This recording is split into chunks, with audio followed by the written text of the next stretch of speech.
Bismillahirrahmanirrahim. Assalamualaikum warahmatullahi wabarakatuh. Alhamdulillah alladzi bi ni'matihi tatimmu shalihat wa bi fadlihi tatanazzalu al-khairat wal barakat.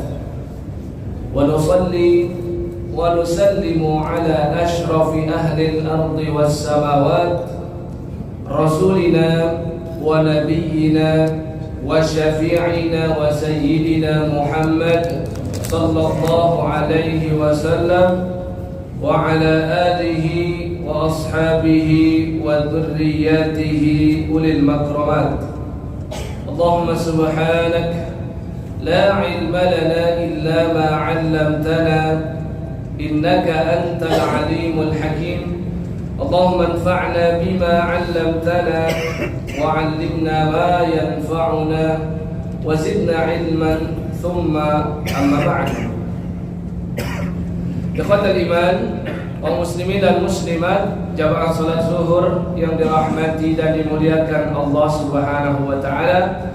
Puji syukur kita panjatkan kepada Allah Azza wa Jalla di siang hari yang cerah ini. Allah mengumpulkan kita bersama di tempat yang insya Allah yang paling mulia di atas muka bumi, dalam kesempatan yang juga sangat dimuliakan oleh Allah selepas melaksanakan sholat berjamaah. Dan kita berharap sebagaimana Allah mengumpulkan kita dalam beberapa kemuliaan ini, mudah-mudahan kelak di yaumil qiyamah Allah berikan kita kemuliaan di surganya nanti. Salawat dan salam kita haturkan kepada junjungan seluruh alam, pemimpin para nabi dan rasul atau sayyidul anbiya'i wal mursalin, yang kehadirannya menjadi rahmat bagi seluruh alam atau rahmatan lil alamin, yang mana beliau merupakan penutup para nabi dan rasul. Tidak ada nabi maupun rasul selepas wafatnya beliau, atau disebut dengan khataman nabiyyin. Dialah baginda Nabi Muhammad sallallahu alaihi wasallam, yang sama-sama kita cintai dan kita harapkan syafaatnya di yaumil qiyamah kelak. Namun siapapun yang menginginkan syafaat dari beliau, hendaklah ia memastikan tiga hal dalam kehidupannya. Yang pertama, memastikan bahwasannya Rasulullah menjadi orang nomor satu yang ia cintai, melebihi rasa cintanya kepada orang tuanya, kepada anak-anaknya, dan kepada seluruh umat manusia. Hal ini diterangkan oleh Nabi SAW tatkala beliau sedang bersama salah seorang sahabatnya yang mulia yang bernama Umar bin Khattab radhiyallahu ta'ala anhu. Nabi menggenggam dan menjabat tangan Umar. Kemudian Umar berkata, "Wallahi, demi Allah, la anta ahabbu ilayya min kulli syai'in illa min nafsi." Sungguh engkau adalah orang yang paling aku cintai ya Rasul, dibandingkan segala sesuatu kecuali dibandingkan nyawaku. Tapi Rasulullah SAW bersabda, "La ya Umar, kalau memang demikian maka imanmu belum sempurna wahai Umar. Hatta, sampai kapan ya Rasul? Akuna ahabba ilaika min nafsik, sampai benar-benar aku dijadikan oleh dirimu sebagai orang yang paling kamu cintai, bahkan melebihi nyawamu sendiri." Dalam riwayat lain Nabi SAW juga bersabda, "La yu'minu ahadukum hatta akuna ahabba ilaihi min walidihi wa waladihi wan nasi ajma'in." Tidak sempurna keimanan seorang di antara kalian sampai menjadikan diriku orang yang lebih ia cintai, bahkan dibandingkan kedua orang tuanya dan juga anak-anaknya serta seluruh umat manusia. Yang kedua, yang menginginkan syafaat beliau, hendaklah memastikan untuk selalu berada di atas sunnah beliau. Apapun yang dapat dari Nabi kita lakukan, apapun yang Nabi larang maka kita tinggalkan, dan hendaklah menjadikan beliau suri tauladan dalam kehidupan kita beribadah, bermuamalah, dan lain sebagainya. Yang ketiga, tak lupa memperbanyak sholawat kepada Rasulullah sallallahu alaihi wasallam.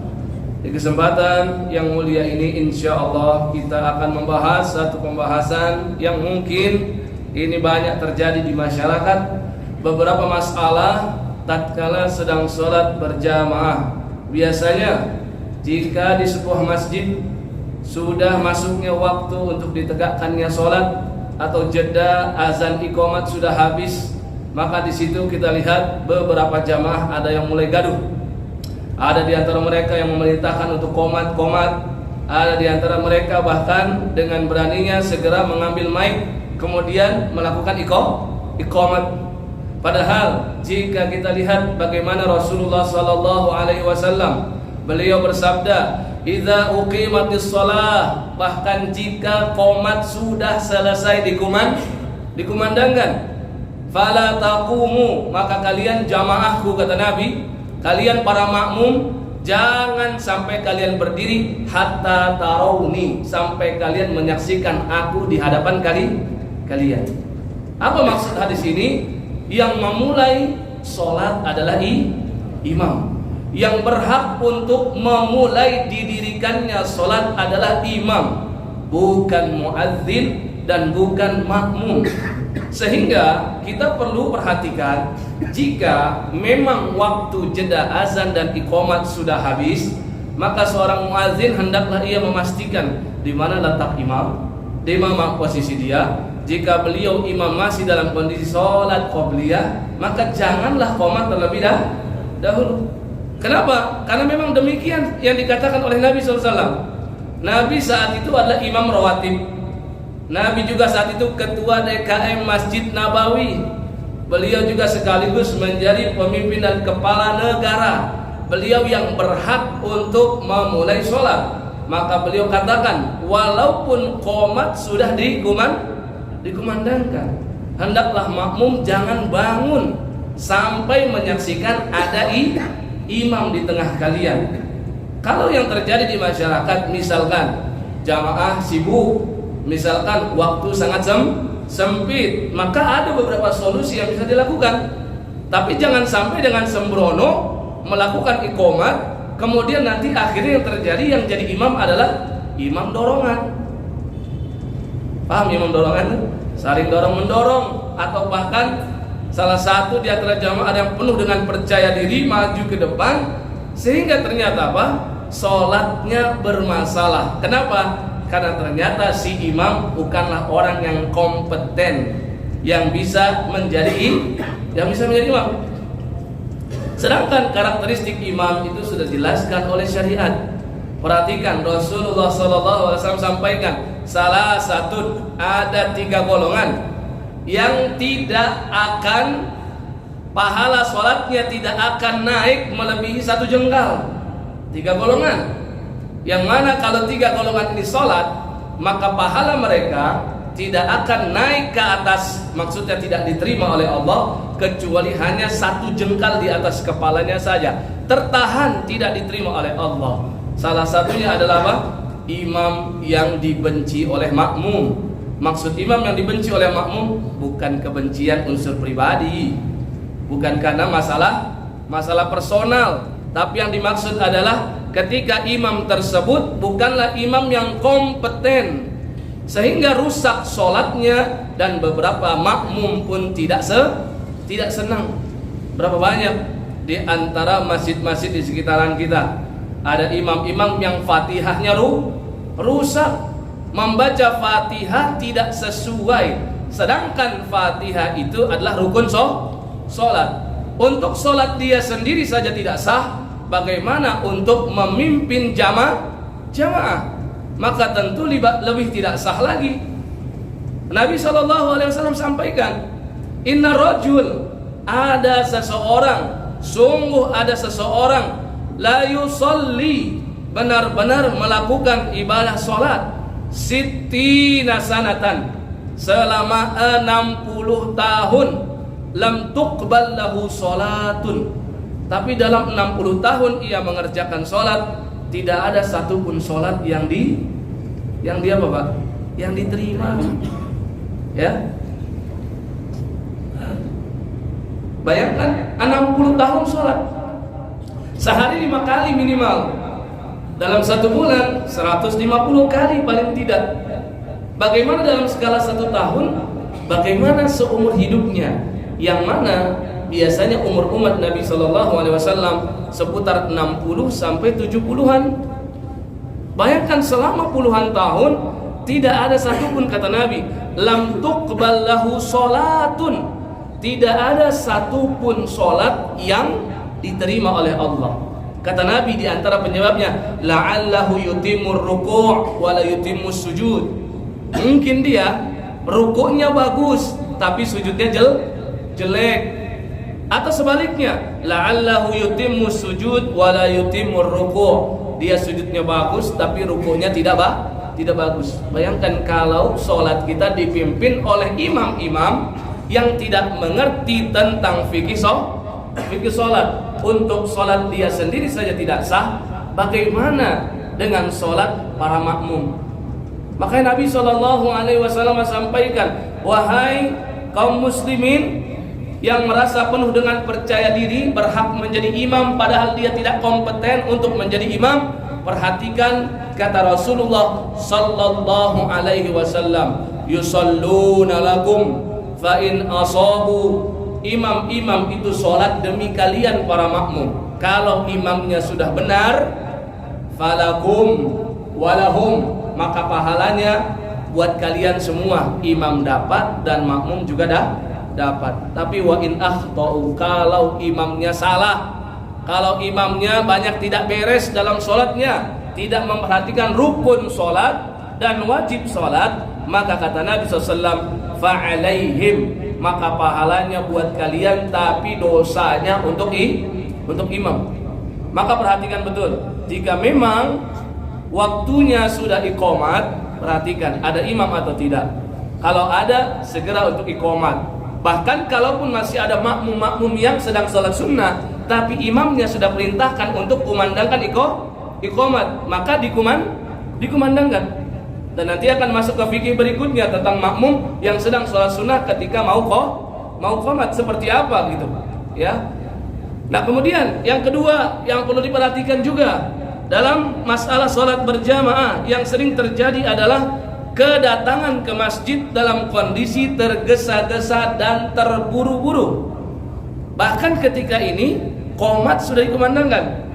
Perhatikan, mungkin di antara kita memandang segeranya untuk datang ke masjid, hal itu menunjukkan ia bersegera untuk melaksanakan ibadah sholat.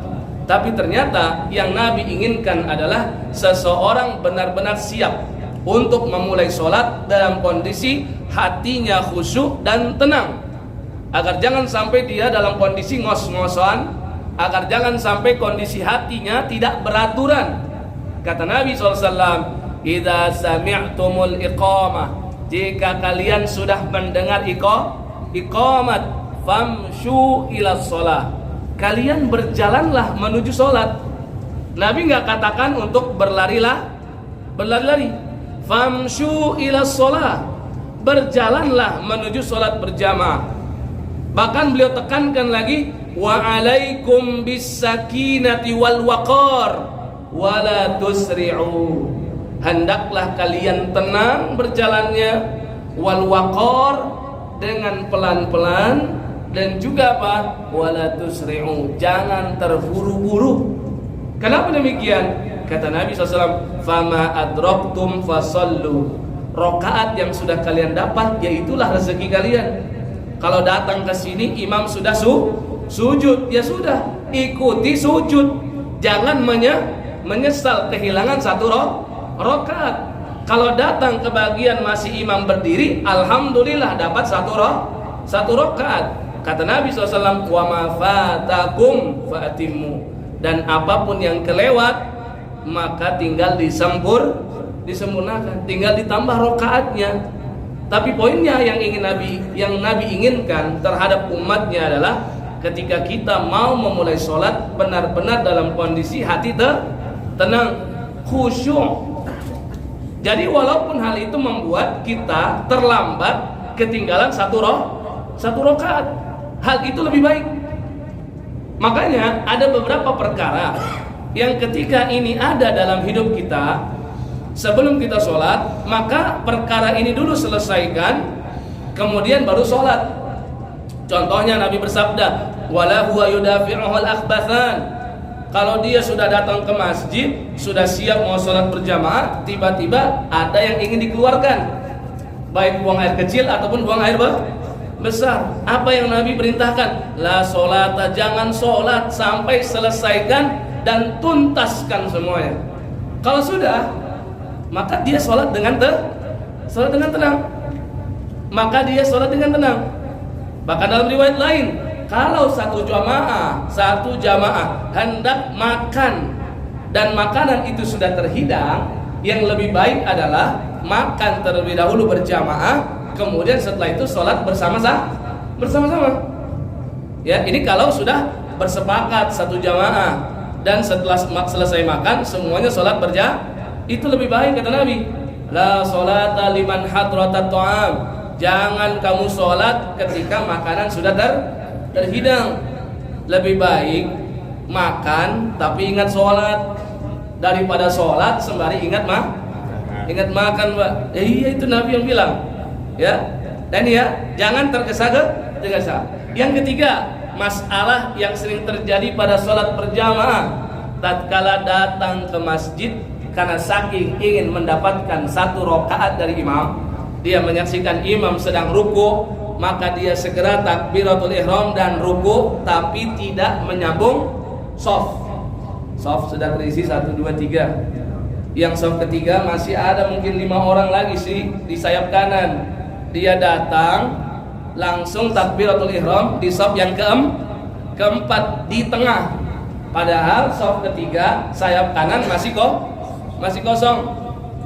Maka yang lebih bagus, saya nggak katakan sholatnya menjadi tidak sah, saya nggak katakan sholatnya batal, tapi yang lebih baik sesuai dengan tuntunan dari Nabi, hendaklah ia menyambung shaf terlebih dahulu, walaupun konsekuensinya dia terlambat ngikutin imam, ketinggalan satu rakaat.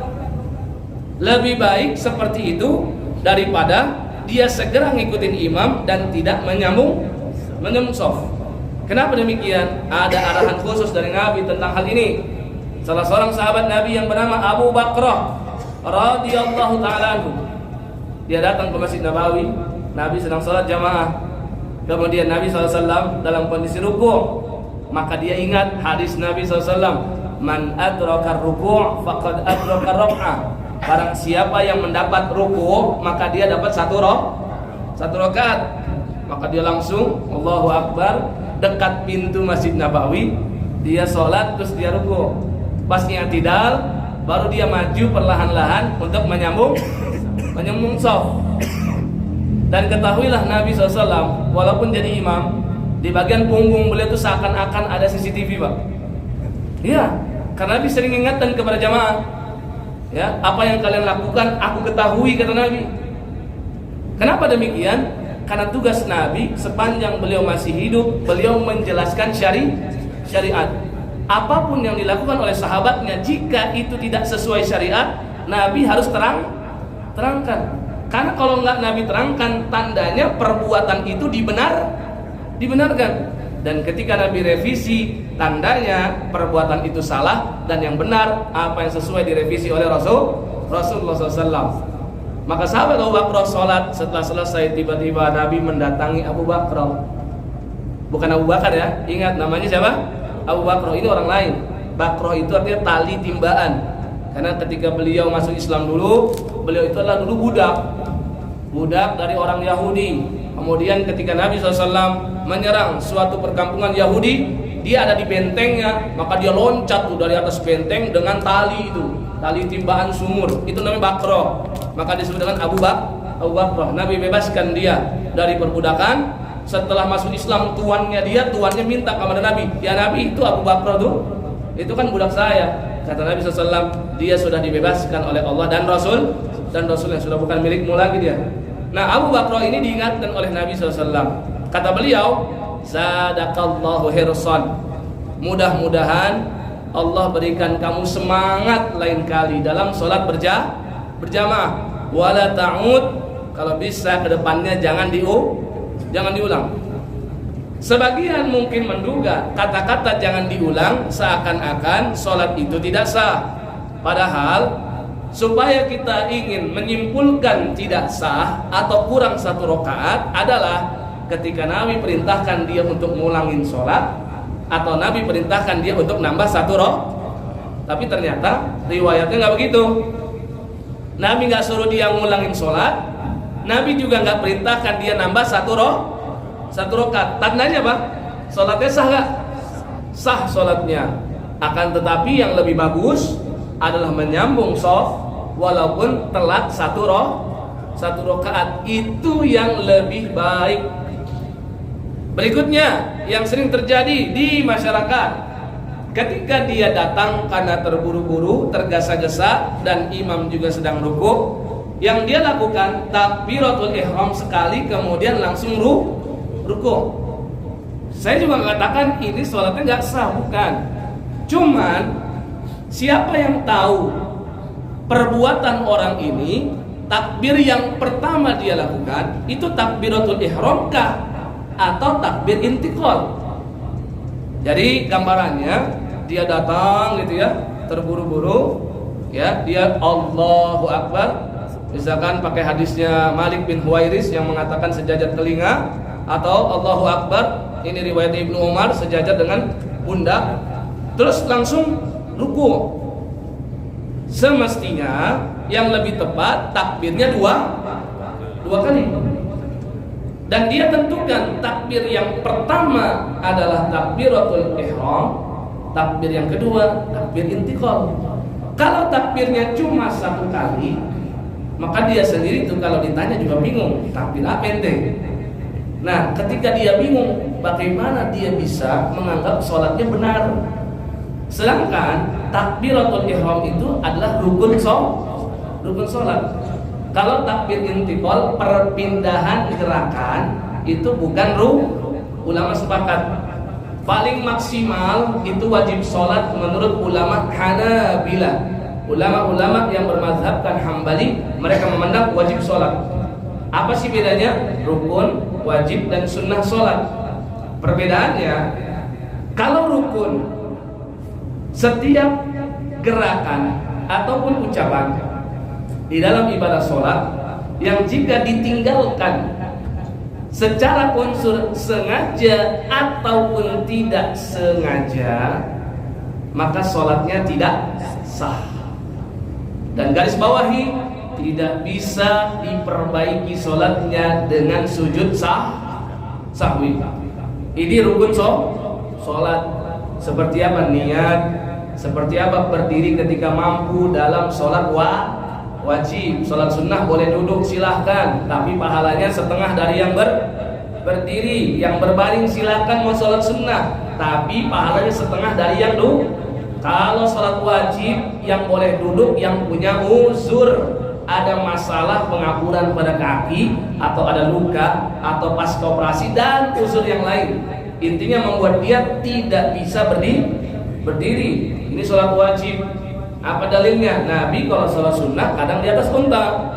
Tapi kata Jabir, kalau Nabi sudah maktubah, sholatnya sholat wajib, beliau turun dari Kenapa mesti turun? Karena beliau ingin berdiri sempurna. Niat berdiri, kemudian takbiratul ihram, baca al-fatihah, ruku'. Gerakannya ya, bukan bacaan ruku'nya, gerakan ruku'.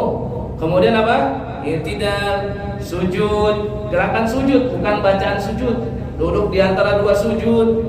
Apalagi duduk tahiyat akhir, tahiyat awal bukan rukun. Kemudian bacaan tahiyat akhir. Kemudian apa? Sholawat kepada Nabi SAW.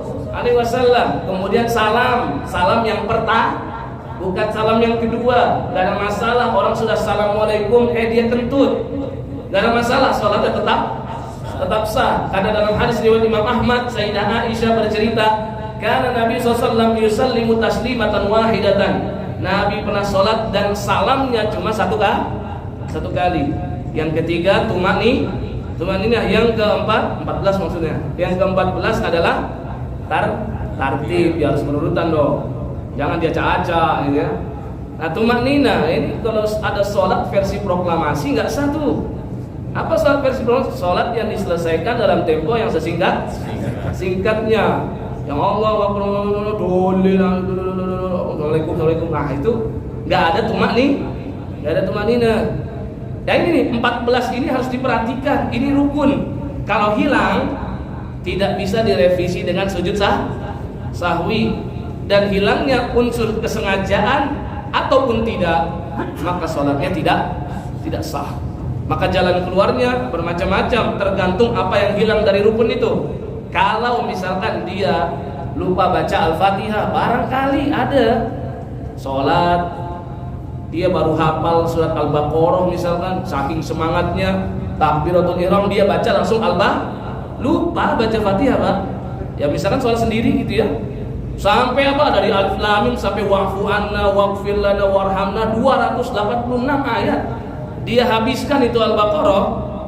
Terus pas sebelum dia ruku dia ingat belum Al-Fatihah, maka itu mah enak, tinggal baca Al-Fatihah dan setelah itu dia mau ruku silahkan.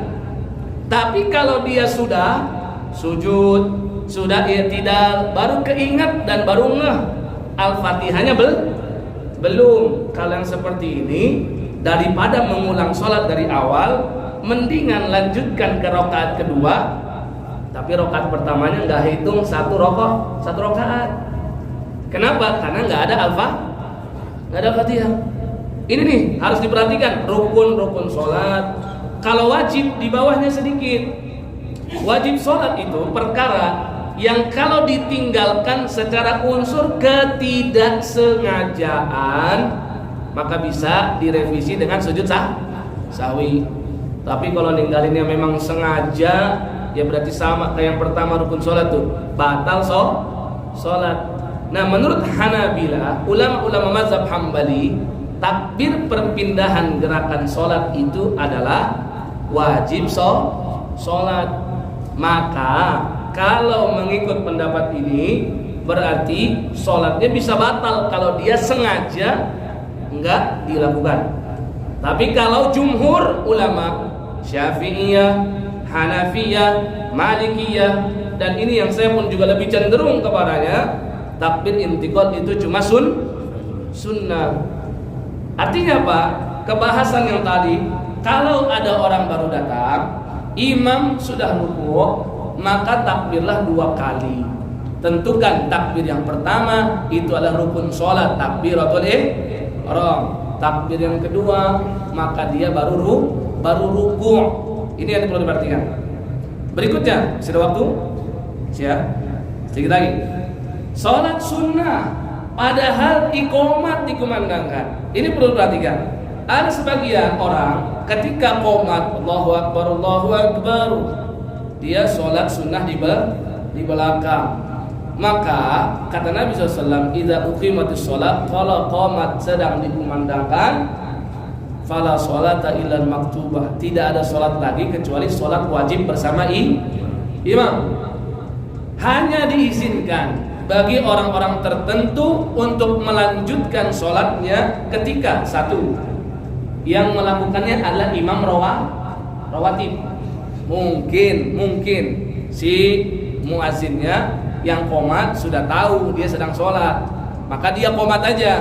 Cuman nanti sholatnya dimulai tetap dari imam. Nah ini nggak masalah karena tetap menunggu si imam. Yang kedua, kalau dia sholat sunnahnya sudah ngambil soft, misalkan dia sholat sunnahnya di soft pertama, dan itu sudah rakaat yang kedua, dan dia merasa yakin bahwasannya sebelum sholat dimulai dia hanya tinggal meneruskan yang sisa sedikit dari sholat, maka yang seperti ini juga tidak masalah. Tapi selain ini, kalau masih di rakaat pertama atau dia mengambil di belakang, kalau qomat dikumandangkan, maka hendaklah ia batalkan sholat dan ia sholat bersama imam. Ya. Kalau potong ini bentar nanti. Ya udah, pertanyaan silakan. Ya kita kembangkan dengan pertanyaan. Betul. Kalau belum titip waktu sholat, waktu iqamah, dia udah azan itu iqamah gimana? Azan apa udah qomat? Udah qomat. Jadi ini waktunya belum masuk. Waktu iqamatnya belum jeda. Jedanya belum habis. Terus saya lagi sholat gitu, saya mau sholat. Tapi kan waktunya belum habis, tapi dia udah qomat. Oke. posisi bapak imam rotib kan? Kalau bukan imam rotib ya sudah. Karena barangkali muazzin qomat itu karena sebab aba-aba dari imam. Makanya tadi saya sampaikan yang berhak memimpin sholat dan memulainya adalah imam. Walaupun mungkin jedanya belum selesai. Makanya mohon perhatikan, ini mesin jangan sampai mengatur kita dan saklek banget. Ini cuma bantu aja. Ada patokannya. Tapi kalau ada kasus-kasus tertentu dan bisa dijadikan fleksibel, itu maka kita lakukan. Imam misalkan terburu-buru ingin safar, maka dia pengen cepat supaya dilaksanakan imam berhak minta untuk si mukim atau si muadzin kumandangkan iqamah. Walaupun jedanya belum habis, walaupun makmumnya masih ada yang sedang sholat disitulah berlaku tadi kalau qomat sudah dikumandangkan, nggak ada sholat selain sholat bersama imam. Jelas ya? Jadi imam patokannya itu imam. Makanya pentingnya pilih imam rawatib, jangan sampai ada lagi imam dorongan di masjid-masjid dekat rumah kita. Karena tadi itu yang terjadi. Ya, ada yang lain. Silakan. Betul.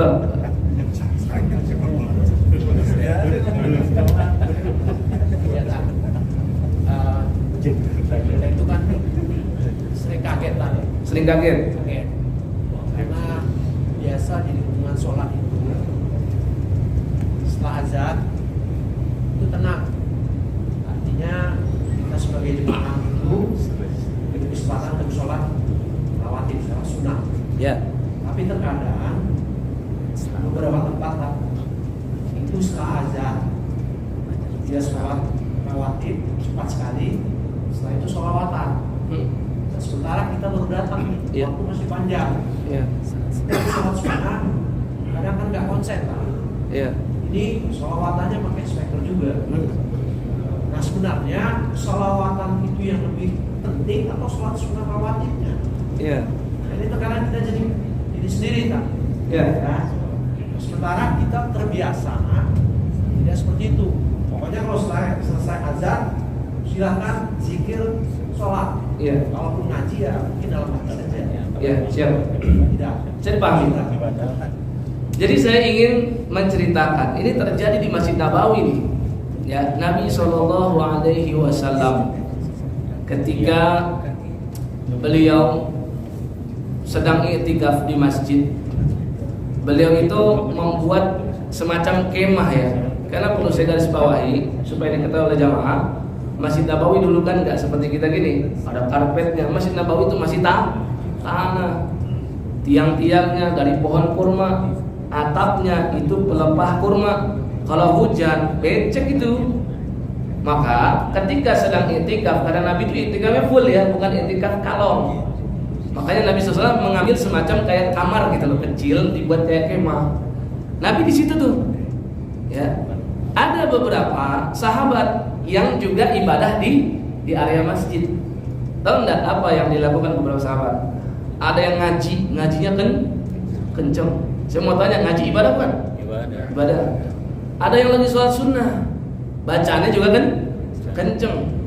Terus Nabi SAW keluarin kepalanya dari kemahnya. Kemudian Nabi SAW bersabda, ala kullukum munajin rabbah. Ketahuilah, masing-masing di antara kita di tempat ini sama-sama sedang bermunajat sama Allah. Paham gak? Ente ngaji, ente sholat, aneh zikir gitu loh. Kita ini sama-sama sedang bermunajat sama Allah. Maka kata Nabi pesannya apa? Jangan sampai suara kalian ditinggikan mengganggu yang lain. Maka hadis ini menunjukkan, jangankan perkara mubah, perkara ibadah saja gak boleh ganggu ibadah yang lain.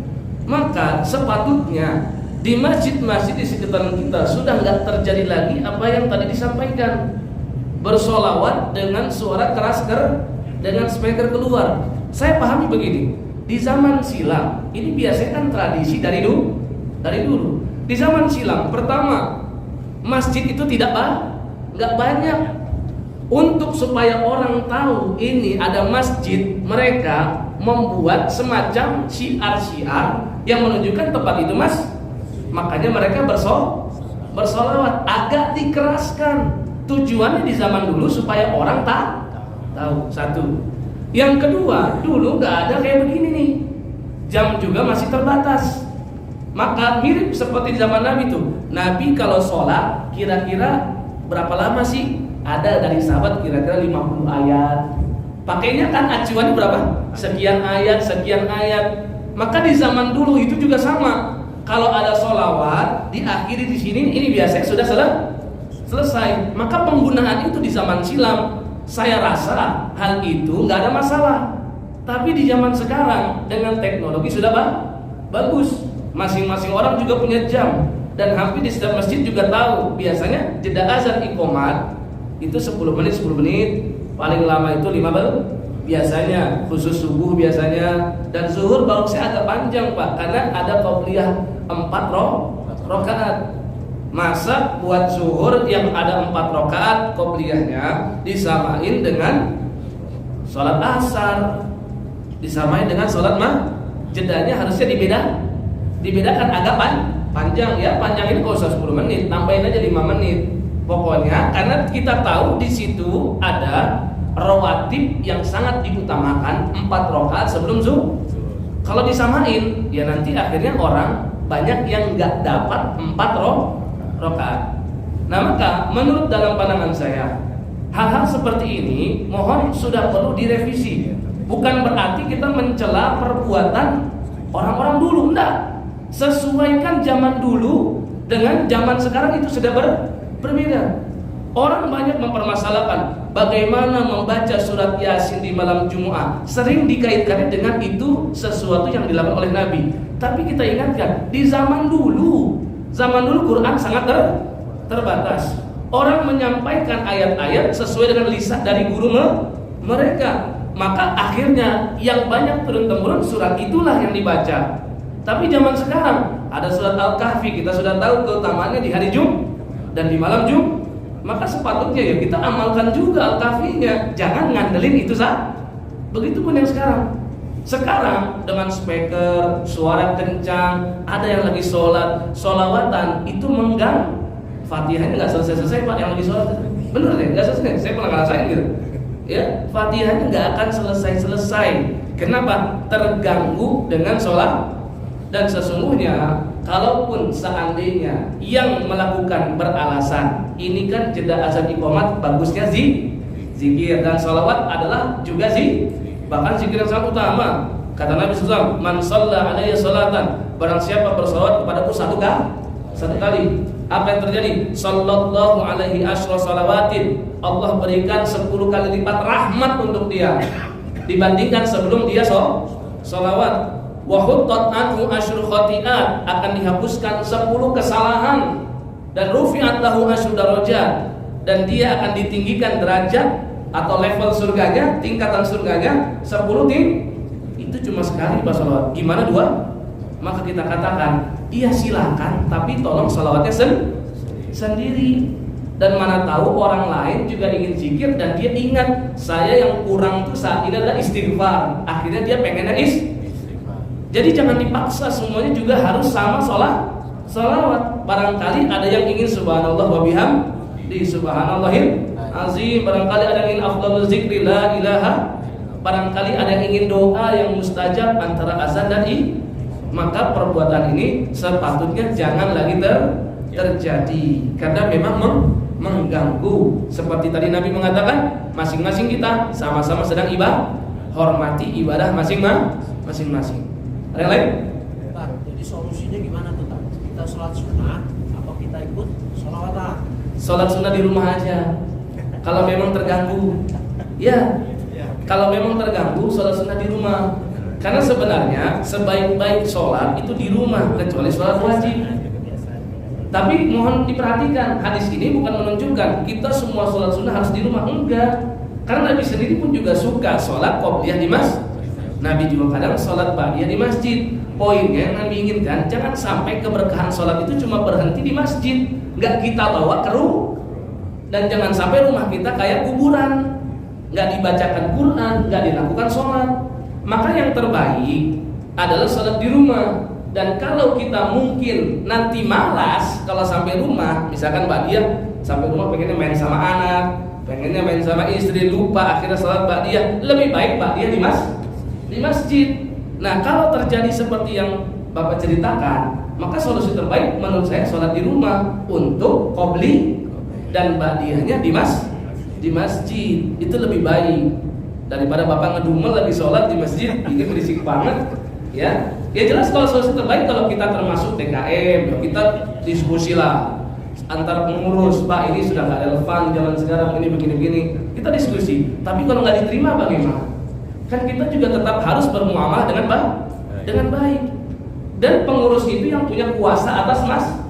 Jangan sampai kalau kita tahu ada hal yang lebih baik, kita usulkan ke DKM dan nggak diterima, jangan sampai kita jadi pundungan, pindah masjid, atau kita keras sama pengurusnya, atau kita enggak. Jalani saja, cari solusinya. Setiap kita sabar atas sikap seseorang yang tidak baik, maka itu juga ada pahalanya. Ya. Tambahin. Satu sudah. Kemudian kita ini masbuk kita. Masbuk, oke. Nah, tiba-tiba banyak rombongan juga nih. Oke. Aku sholat nih, pokoknya maghrib tak. Tapi pada saat kita mau sholat, ini yang depan kan lagi zikir juga pakai speaker tak. Jadi imam kadang-kadang kita harus gimana? Pelan, mereka nggak dengar, keras kayaknya marah. Jadi sebagai imam kadang bingung juga nih tak. Gimana nih tak? Solusinya? Iya. Apa perlu pindah aja sholatnya? Jangan. Gimana? Pak. Ini fakta nih tak ya. Iya. Sering ketemu kita. Iya, fakta. Fakta tadi juga saya begitu. Jadi begini aja Pak. Sebenarnya zikir jahar itu memang ada di zaman Nabi. Benar. Itu riwayat Ibnu Abbas, benar. Ibnu Abbas bercerita, kami tahu sholat Nabi itu sudah selesai dari zikirnya. Artinya suaranya kencang. Oke, paham sampai sini ya? Tapi konteksnya ketika para ulama menjelaskan hadis ini, Nabi SAW itu bukan rutinitas, itu satu. Zikir jahar itu bukan rutinitas. Jadi maksud bukan rutinitas, bukan tiap kali sholat. Siapa sih yang bilang zikir jahar nggak boleh? Dan dia membantah Ibnu Abbas. Yang hidup sama Nabi siapa? Sahabat loh. Sahabat Ibnu Abbas yang ngomong sendiri. Ya, dahulu zikir keras di zaman Nabi itu Nah, dia bilang, oke, kan tinggal kita tarik aja, mau menyimpulkan bagaimana? Kita lihat riwayat-riwayat yang lain. Ternyata riwayat-riwayat yang lain menunjukkan Nabi tidak melakukan itu setiap kali habis sholat. Maksudnya subuh iya, zuhur iya, asar iya, maghrib dan isya iya, enggak. Kenapa? Karena mungkin yang tadi Bapak terangkan, yang masbuk dia masih baca Fatihah, zikir keras, dia nggak selesai. Dan kita jangan sampai mengatakan ya salah dia sendiri, masbuk pun nggak begitu. Kalau seperti itu nanti masing-masing kayak pengen menguasai sebuah masjid, nggak begitu. Ya, sepanjang dia hamba Allah ada di masjid, kita hormati walaupun dia sholatnya barangkali masbuknya juga ada uzur kan. Dan boleh jadi sholat dia diterima sama Allah, sholat kita yang sombong di sholat pertama malah yang nggak diterima. Jangan. Jadi begitu ya. Pokoknya silakan mau zikir jahar, tujuannya satu, mengajarkan jamaah. Di zaman Nabi SAW itu kan gak ada tulisan, gak banyak pajangan. Makanya cara mengajarkan para mu'alaf yang baru sholat berjamaah, zikirnya adalah Nabi keras.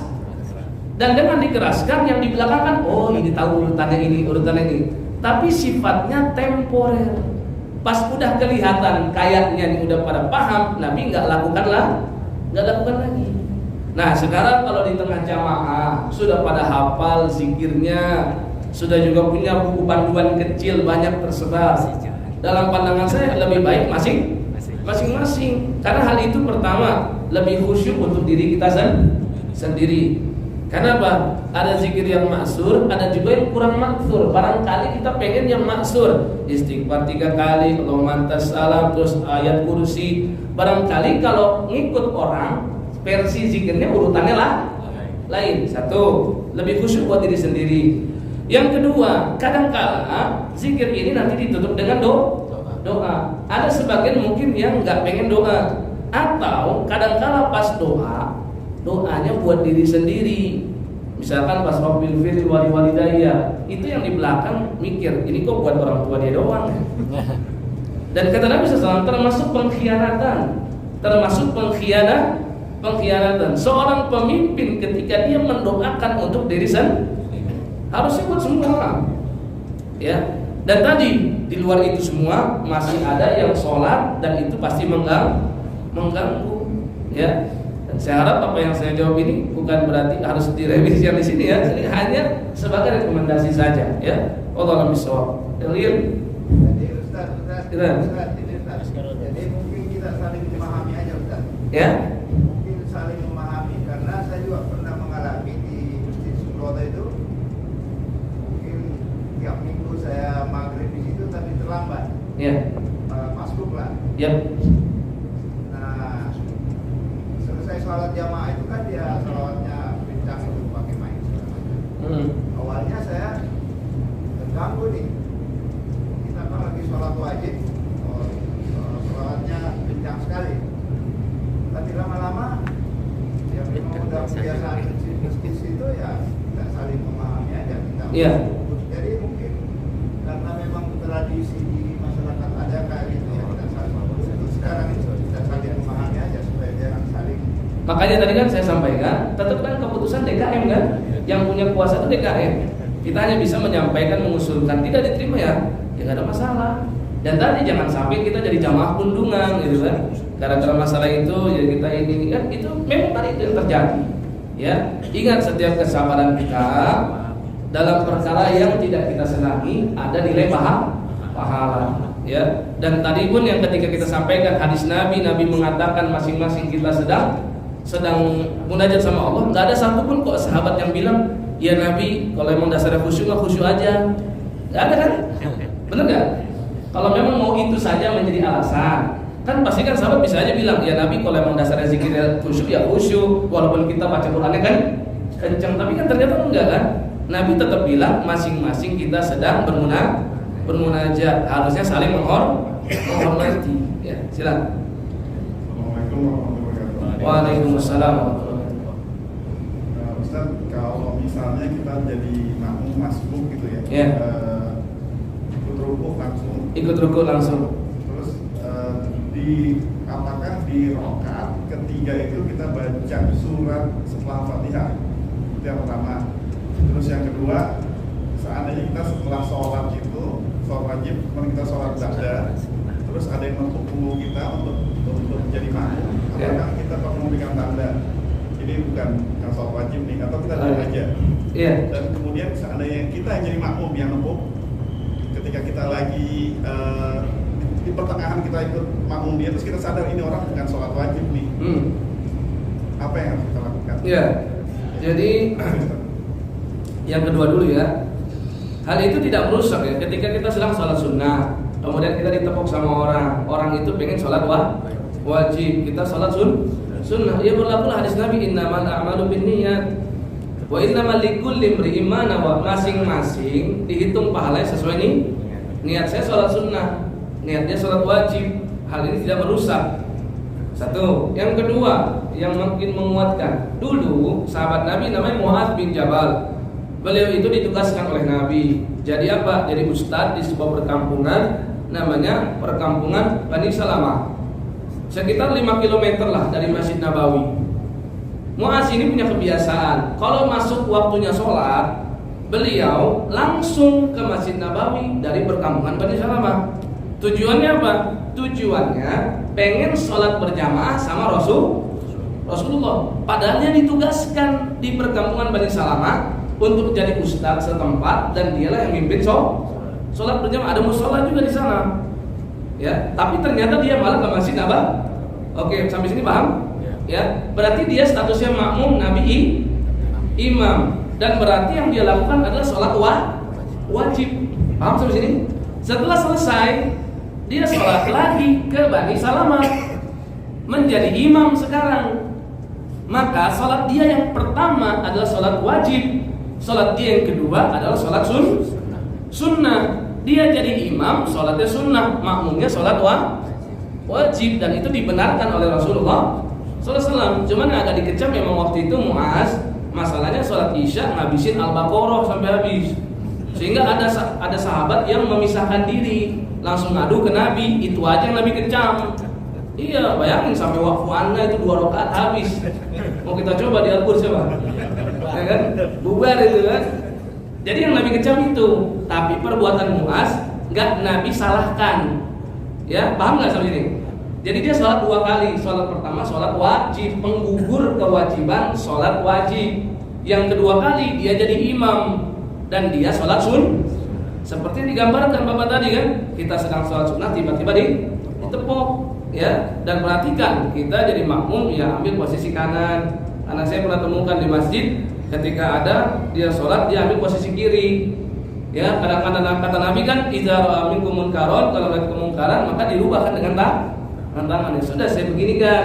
Saya geser itu imam begini. Imamnya nanya, "Kenapa, Pak?" Sholatnya batal.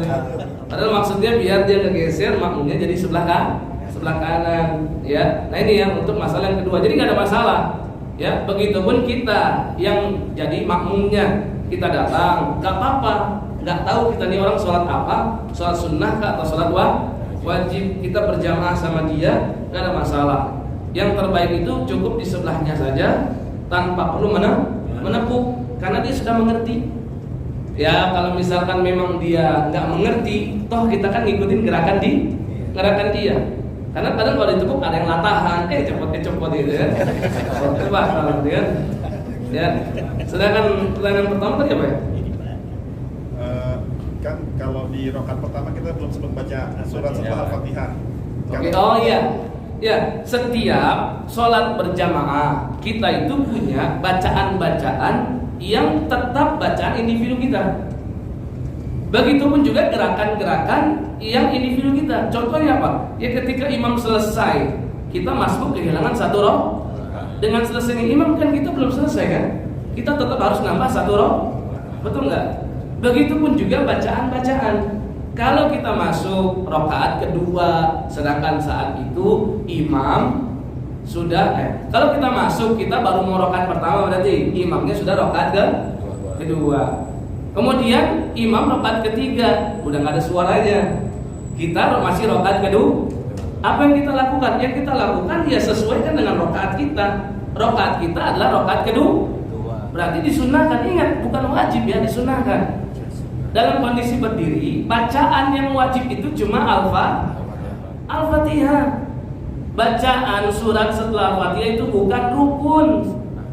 Ya, dari mana kita tahu itu tadi? Lanjutan hadis yang Muaz bin Jabal, ada seseorang namanya Salim, dia memisahkan diri, dia cerita ke Nabi, "Ya Nabi, itu utusan kamu gak beres, udah sholat sama kamu panjang-panjang sampai tempat kita memperpanjang lagi sholatnya. Masa Al-Baqarah selesai 2 rakaat?" Terus Nabi tanya, "Lalu pas kamu memisahkan diri, kamu sholatnya kayak apa?" Dia jelasin, "Saya baca Al-Fatihah. Setelah baca Al-Fatihah, saya minta kepada Allah surga dan saya meminta kepada Allah supaya dilindungi dari neraka." Artinya apa? Dia nggak baca surat apapun setelah Fatihah. Terus kata Nabi apa? "Sesungguhnya sholatmu dengan sholatku itu mirip."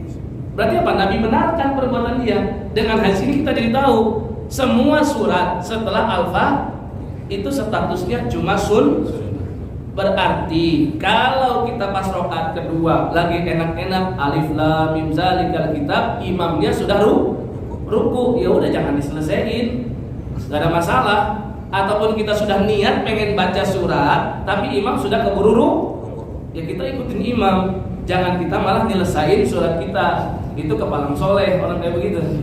Innama ju'ilal imam liyutamma bihi, dijadikan imam itu untuk diikuti. Jelas gak ini?